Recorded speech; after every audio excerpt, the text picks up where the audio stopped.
નમસ્કાર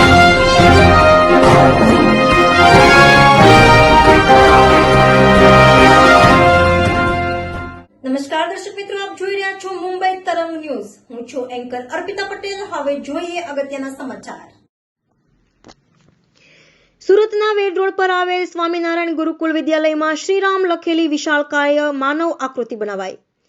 શ્રી સ્વામિનારાયણ ગુરુકુળ વિદ્યાલય વેડ રોડ સુરત ખાતે આજરોજ વિદ્યાર્થીઓ દ્વારા અયોધ્યા ખાતે શ્રી રામ મંદિર ઉદ્ઘાટન સંદર્ભે વિશાળકાય માનવ આકૃતિ બનાવવામાં આવી, જેની લંબાઈ 24 મીટર અને પહોળાઈ 40 મીટર હતી. કુલ 480 જેટલા વિદ્યાર્થીઓએ વિશાળ માનવ આકૃતિમાં શ્રીરામનું ધનુષ્ય અને શ્રીરામ લખાયેલા માનવ આકૃતિ બનાવી. રિપોર્ટર વિજય મકવાણા, મુંબઈ તરંગ ન્યૂઝ, સુરત.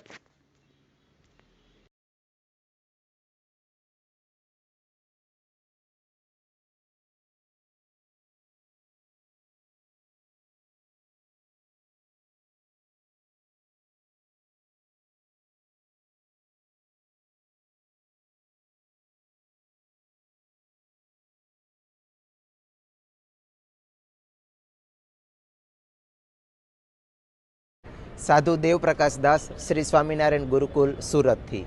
કેટલો ખુશીનો માહોલ, ખાસ કરીને વિદ્યાર્થીઓ આજે માનવ આકૃતિ બનાવેથી 500 વર્ષ પછી રામલલ્લા વિરાજવા જઈ રહ્યા છે, શું કહેશો?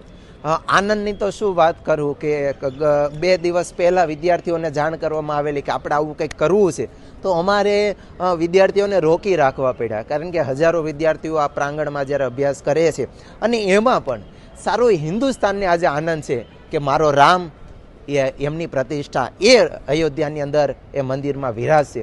ત્યારે નાનામાં નાના કેજી નર્સરીની અંદર ભણતા બાળકથી લઈ અને આજે વડીલો સુધી સૌ કોઈને આનંદ છે. ત્યારે બાળકોને ખૂબ આનંદ હતો અને એ આનંદની અભિવ્યક્તિ આજે વિશાળકાય માનવ આકૃતિ દ્વારા કરવામાં આવેલી, જેની અંદર વિશાળ ધનુષ્ય ભગવાન શ્રી રામે હંમેશાને માટે પોતાના એ ખભા ઉપર ધારી રાખ્યું ધનુષ્ય દોરવામાં આવેલું અને એમની અંદર શ્રી રામ એ આકૃતિ અંકિત કરવામાં આવેલી અને સારા એ આકૃતિની અંદર વિદ્યાર્થીઓ પોતે ઊભા રહી અને ભગવાન શ્રી રામને એક પુષ્પાંજલિ એમના ચરણોમાં અર્પણ કરી.